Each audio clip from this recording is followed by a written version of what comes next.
Welcome to another episode of What the Actual Health Podcast. And today, Harvey, I have a question for you. Okay. Which, is going to be our topic for today. Sige. But I observed kasi, with my parents, it's my mom, the one always booking the doctor's visits for my dad, always reminding my dad to eat healthier. Yes. And so the question is, why are women more proactive when it comes to their health? Alam mo, honestly, you can answer that better than me. Kasi, and this is the statistic, no, even for Barron method, 90% of the people I talk to every day are women. And, okay, sige. So, Grabe. 90% of the people you talk to are women. Oo. Pero are they calling for themselves? No, are ito. they... So, okay. 90% are women. Pero our clientele is almost divided by 55-45. 55 so 55 women, 45 men. Oh, it means that women call for the men in their lives, the boys in their lives, na anak nila, Spouse nila. asawa nila, Okay. minsan yung boss nila. Everybody, the women are more or less, you would say na mas concerned sila about the health ng mga tao, the people that they love rather than the dads nila. Ganun din. Like a daughter calling for... Yeah, Yes. actually ganun ako eh. Oo. When I feel like, let's say, my father's tummy is a little big, Right. I'll ask him, because, ba't ganyan na naman yan? Why is this... Saka you make a big fuss when you see your dad like having a hard time with parang gas or acidity, right? Parang, yeah. Parang it's you that's really more concerned than my brothers. Than your brothers. Well, Sorry okay, guys, sorry boys. That's the truth. Oo. That's actually the truth. Oo. And in fact, even when it comes to my brothers, laglagan na to. Hindi naman magagalit yung mga Sorry. kapatid ko, pero okay lang. When it comes to the health of my brothers as well, Yep. I don't see them minding what they eat or, being, how would I say that, alarmed that Yeah. there's an issue. Yeah. It's the wives. Your say- sisters-in-law ask about their family, ask about the health of their family, husbands. Nagkikwento sila about that. The health issues. Health issue. And they ask you They how ask, to, oo. ano bang pwedeng ipalit, ano bang pwedeng i-take, things Yeah. like that.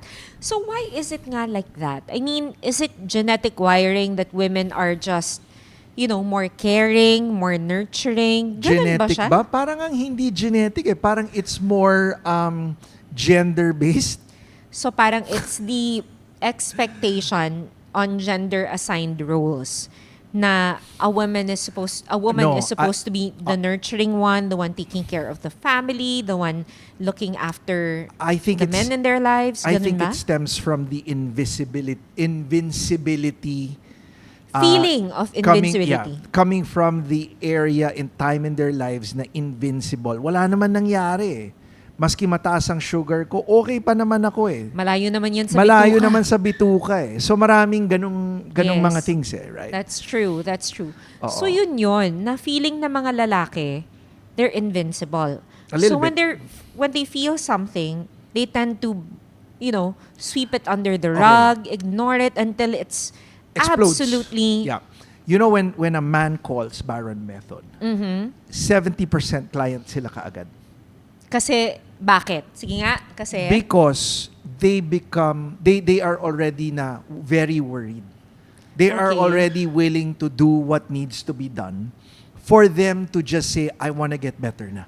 Kasi Kumbaga- naranasan na nila, na-atake na, na-stroke na. Grabe naman yun. It's true. It's true. Okay. There's that level of fear that's actually kicked in. Kung walang level of fear,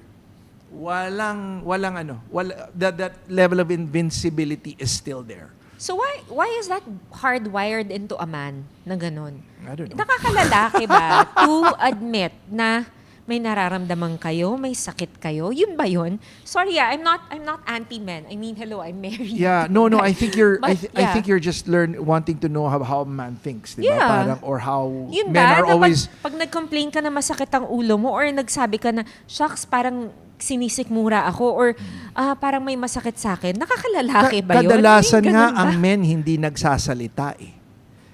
'Diba? They don't even tell you, oh, masama yung ganito ko, masama pakiramdam ko. They'll just tell you, then you will, women will say, Emergency room, ano na situation. Or hindi, ganito. Minsan sasabihin, time for our annual blood test. Okay.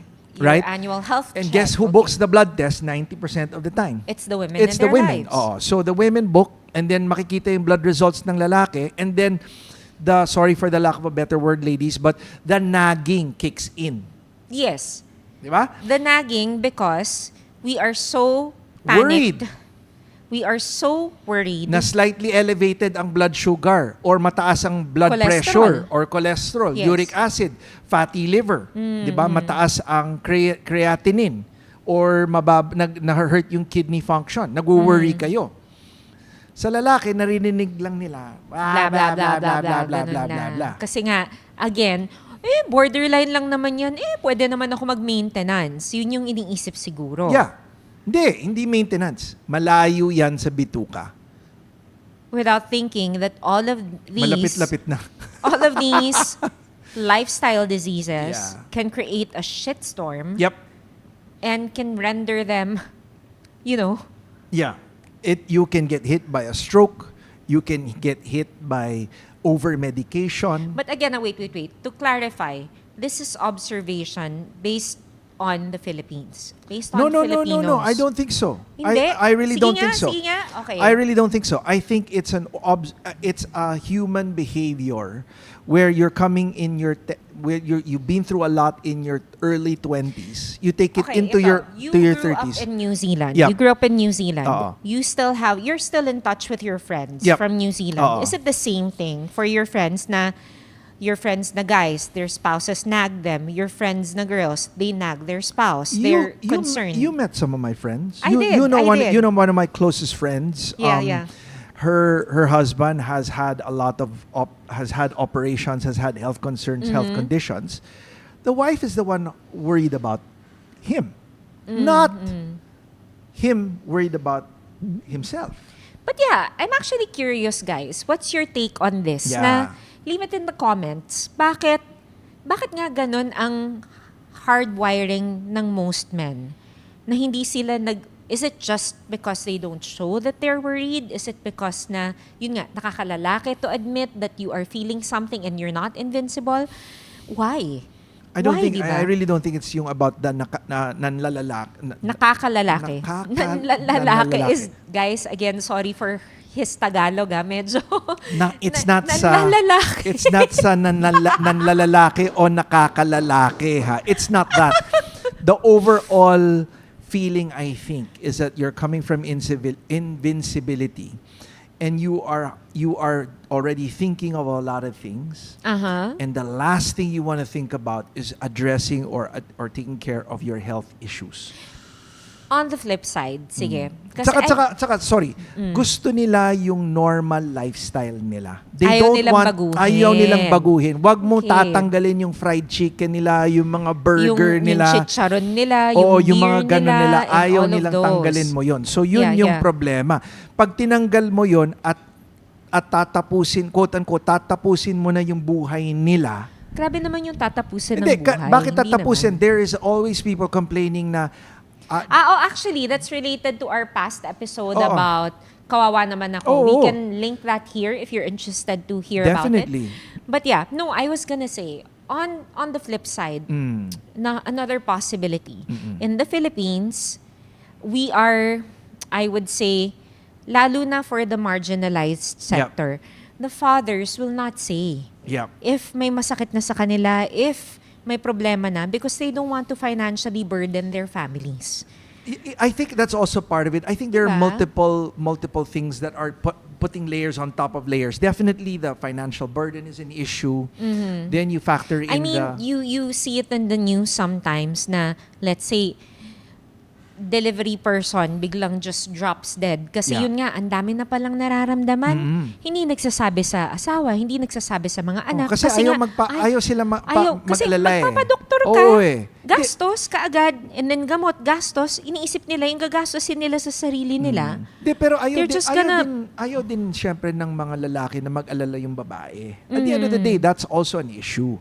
So yun yung mga issue financial burden, yung emotional burden, ayaw nila mag-alala talaga yung mga tao. And then of course, the invincibility na wala namang mangyayari sa akin Wala, you know. O sige na malayo nga, naman awayan yan na nga kita as a guy. Oo. Where is this ego coming from na you feel like you're so invincible, na hindi ka tatamaan ng kahit anong sakit and everything? Buhay naman Buhay naman yung so it's not a really big deal. So yun ang tingin ko. Yun lang yun? Yun lang yun.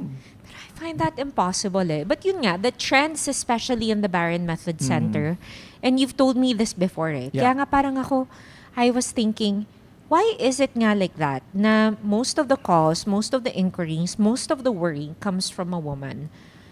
And I'm sure, of course, without naming names, you value the privacy of our customers Right. and clients in Barron Method.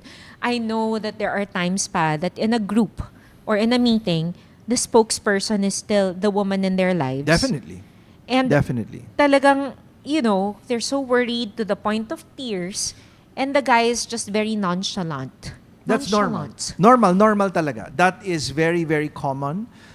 We see that the impact of people is really talagang ang babae talaga ang I would like to think that to say visually nakikita ko talaga the family is linked by the mother or the strong woman there, the ate. Ganun talaga sila talaga yung may concern about everybody inside the house So yung mga health ng mga bata, maybe it's a split responsibility yung health ng mga bata sa mga given to the moms. Sorry. Kasi ganun ka din Ganun ka din. There are things that I'm asking you to have checked. There's a specific thing that I've been asking you to have checked. Siguro magto 2 years na. Hanggang ngayon, hindi mo pa rin ginagawa. Hindi. Wala naman kasi yun. Hindi, but my point is... Wag mo akong tawanan. Hindi. Seryoso ko. Naalala ko bigla. Yeah, Hindi mo pa rin pinapacheck. Yeah, but it's like I keep telling you, it's something that probably yung parang invincible invincibility yung dating. So, Tsaka okay, it's guys. like ganyan talaga ang lalaki, 'di ba? It's not Kulit that eh. it's not that I'm attacking, men. It also happens to me.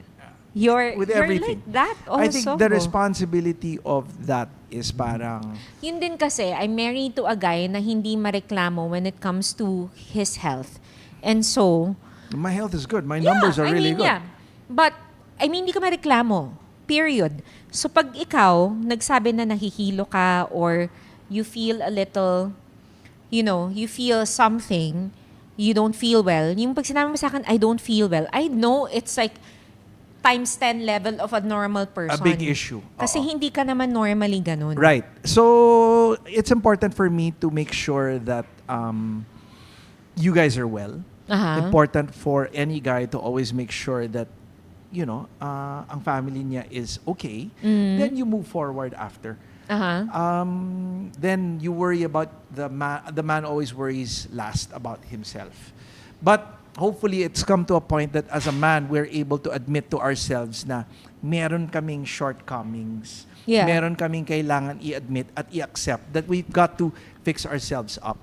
Na kailangan i-prioritize din namin yung sarili namin, because if we don't, the problem is that when all hell hits everything, the entire family suffers. That's true. 'Di ba? Hindi pwede yung ganun. 'Yun. Okay. Okay? I think this is gonna be a short episode, more Yep. than our usual 20 minutes. Yes. But I'm seriously curious.